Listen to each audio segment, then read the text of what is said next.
website, it explains why I named it that. 15 years ago when I started a website, I wish I could go back and pick an easier name, but I never really expected it to become much. I also own musclementor.net, and video clips from this will actually be up on musclementor.net. So if you think you missed anything or want to go back over something, you'll be able to see the clips. Most of them will be for free there. We also have a membership section. It's $10 a month, and you get access to all the members' secret type stuff that we don't cover on the free section. I was hoping mostly to do Q&A.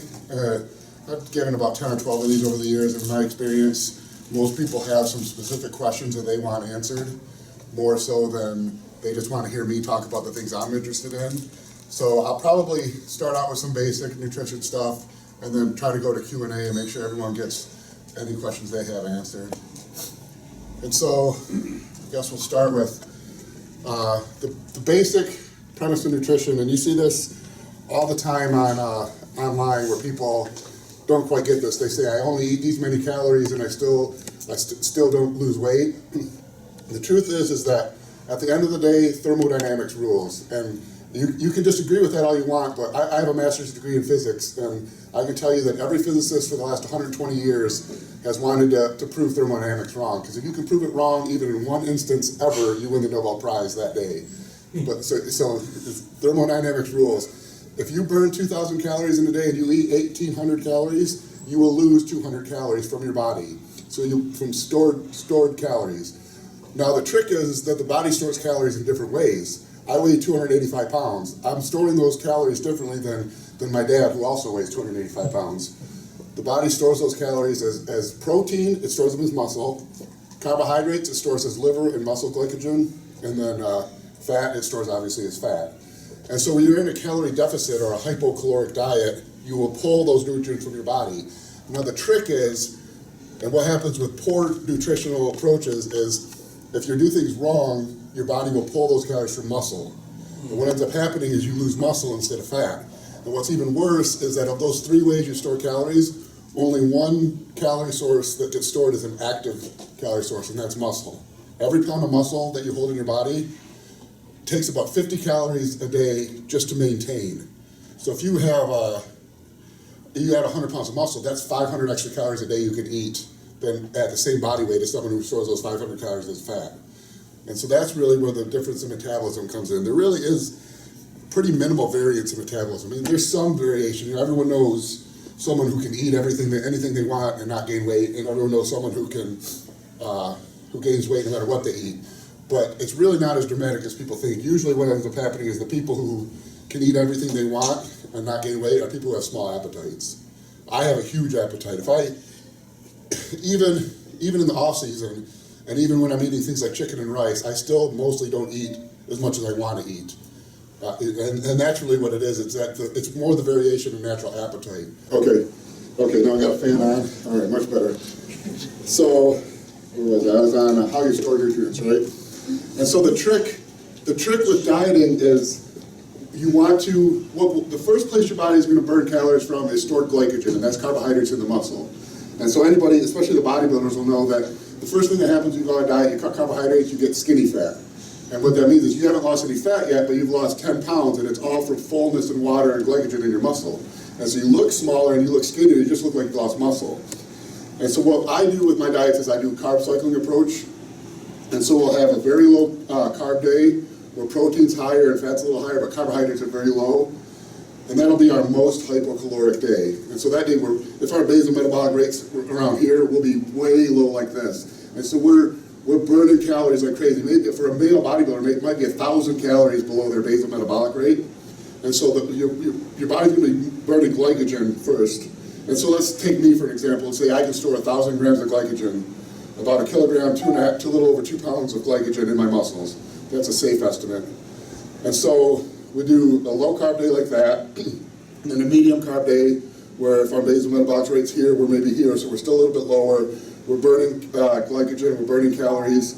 But what ends up happening is the body starts to kind of panic. It wants to shed muscle. And if you think, we haven't really evolved that much since caveman days. It's only been a few thousand years. And so what your body thinks is there's no animals to kill, there's no berries to find, there's no nuts to pick, so we need to slow our metabolism down. And the way to slow your metabolism down is to lose muscle. And so once that starts happening and you get too low in calories for too long, and you get depleted in glycogen, your body wants to start burning muscle away. It thinks there's no woolly mammoths to kill. We don't need this muscle burns calories. And so what we do at that point is we'll do a high carb day. If our basal metabolic rate's here, we'll go way above it, and most of those calories will come from carbohydrates. And so let's say 800 grams depleted of glycogen. So I only have 200 grams left in my muscles. I'm 800 grams depleted. Let's say my natural metabolism allows me to eat about 500 grams of carbohydrates a day without gaining any fat. That means on my high carb day, I can eat 1,300 grams of carbohydrates. That's a lot of carbohydrates. If anybody's ever measured their food, that's over 5,000 calories just from carbohydrates. That means on that high carb day, I can eat 5,000 calories just from carbohydrates and store 0 grams of fat, because I'm replacing those 800 grams I lost, and then my natural metabolism burns through about 500 of them. I just got done working out, I'm a little out of breath. And so that's why we do that. And so then at that point, our glycogen levels get restored. The body thinks, well, there's plenty of food. There must be berries to pick. There's woolly mammoths to kill. We don't need to shed our muscle. And so we restore all that, and then we go back to the low carb days and the medium carb days. And so that's my basic approach. But I really want to emphasize that it can be frustrating if you're trying to lose weight and you're not losing weight and you think, my body must be different. I eat, for whatever reason, I can only eat 500 calories a day and not lose weight. That's not true. Thermodynamics always rules. At the end of the day, if you burn more calories than you eat, you will lose weight. The problem is 70% or more of our body is water. And so you can eat 500 calories today, but if you eat 500 calories from pickles or something, which is really high sodium, and you drink 2 gallons of water that day, you might gain 4 pounds that day and think, oh my God, I ate 500 calories and I gained 4 pounds. You didn't gain 4 pounds of fat, you gained 4 pounds of water. 4 pounds of water is only a half a gallon of water.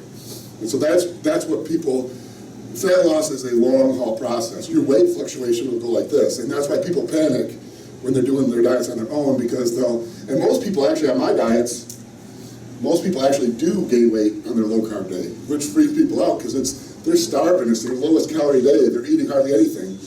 But because they're starving, they're drinking tons of water, tons of Crystal Light, drinking diet soda, they're salting other food. One of my treats that people can have that are very low calorie would be pickles or cucumbers with salt. And so on their low carb days, their salt intake sky high, and their water intake sky high. So despite being very low calorie, they actually gain weight, but that weight gain is just water weight. And so you really have to understand how the macronutrients work.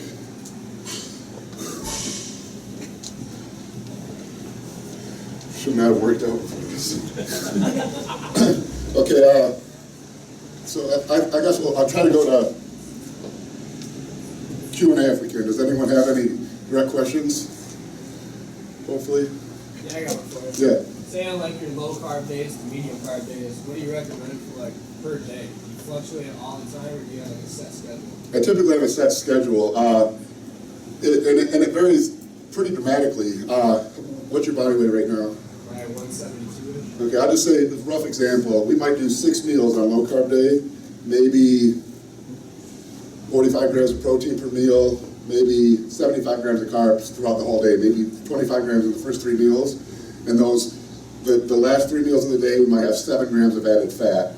And anyone who does diets with me knows that I try to make my carbohydrates, protein, and fats in easy ratios. The reason I said 7 grams of fat, because that's a tablespoon of peanut butter or 1/8 of a cup of nuts. And sometimes for the bigger people, I'll do 14 grams, which is 2 tablespoons of peanut butter. And a lot of times for carbs, I'll do 50 grams. 50 grams is the medium potato, 1 cup of white rice, or I'll do 35 grams. 35 grams is 1 cup of brown rice. 25 grams is the half of a medium potato. I try to keep my measurements pretty easy. And so that's only 75 grams of carbs. And not much added fat. And protein's not that high either. I mean, that's going to be way below your basal metabolic rate. On a medium carb day, we might do 40 grams of protein for each of the 6 meals. And then maybe 50 grams of carbs in the first meal, 35 grams in the next 2 meals, maybe another 50 after your workout. So we're at 170 roughly, and then maybe added fat in the last meal of the day. But then on your high carb day, we might do only 20 or 25 grams of protein each meal, but we might do 100 grams of carbs in the first 2 meals, and then 75 grams each meal after that. And we might actually do a peri-workout drink where you might have up to 90 grams of carbs just during your workout. And then the fats at high carb day will be very, very low. And the reason is when you eat a lot of carbohydrates, you spike insulin. And insulin is an all or nothing. If anyone's got like a biochem background, it's a ligand binding system, which basically means there's an insulin receptor on the cell, insulin comes in, binds to it, some protein show around, and it does one action and one action only. And what that is it increased nutrient uptake into that cell, and one of the nutrients it'll take up is fat. And so if you have, and since our high carb days are hypocaloric days, we're eating more calories than we're burning, we want to make sure that those extra calories are all coming from carbohydrates, because we know those extra calories can be stored in the muscle because we know we're depleted of those carbohydrates. You don't get depleted of fat. I mean, eventually you can, but at that point you're like 2 or 3% body fat, and that doesn't happen very often. But we want to, if those extra calories come from fat, then with that extra insulin spike, your body will be storing that fat as fat. And so that's our high carb days are really always very low fat. And then actually, another thing I want to say is bodybuilders eat high protein diets, right? So say I'm eating 500 grams of protein a day. Anyone want to guess how many grams of that protein my body's actually using to synthesize new muscle? Anyone want to take a guess? All of it? Half of it? Half would be 250 grams of protein a day. That would be about half a pound of muscle a day you gain. So you gain almost 200 pounds of muscle a year at that rate. So so no, this is something even no one really takes the time to understand this. If you can synthesize only 20 grams of new muscle a day, if you can take 20 grams of the protein you eat a day and convert it to new muscle, that's 75 pounds of muscle in 5 years, 75 pounds of pure muscle. So if you're 250 pounds right now, in 5 years it'll be 325 pounds of pure shredded muscle to be the largest man on the planet. So the vast majority of the protein we eat gets used as a carbohydrate. And so why do we keep protein so high? 2 reasons. When we use it as a carbohydrate, we can't use it directly as a carbohydrate. We have to convert it to a carbohydrate. And this is why all the ads on TV always say high protein diet is, why they always promote that. There's something called gluconeogenesis.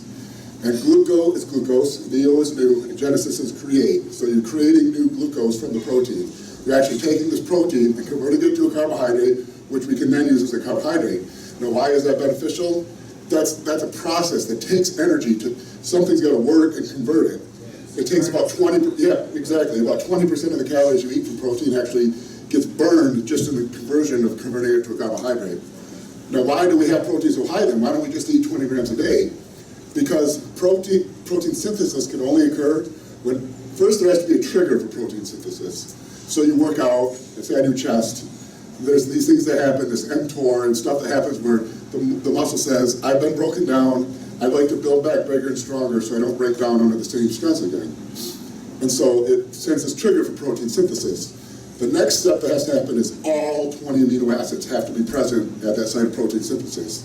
And 9 of those amino acids you have to get from the diet. The body can't convert them from other amino acids. And so we don't know when that's going to happen. That could be a little bit here, a little bit at 9 p.m., a little bit at 3 a.m. So what we want is we want to make sure that there's always a steady, high level of blood amino acids available. So when that protein synthesis can occur, when the trigger is there, there's enough amino acids for it to happen. But the vast majority of the protein you eat doesn't get used as a protein. Almost all of it is a carbohydrate. If you guys can't hear me very good, I was up throwing up last night, so I picked the perfect night to get. I have 4 kids, and one of them was throwing up the other day, and so it was my turn to take care of the sick kid, and then now I'm sick. So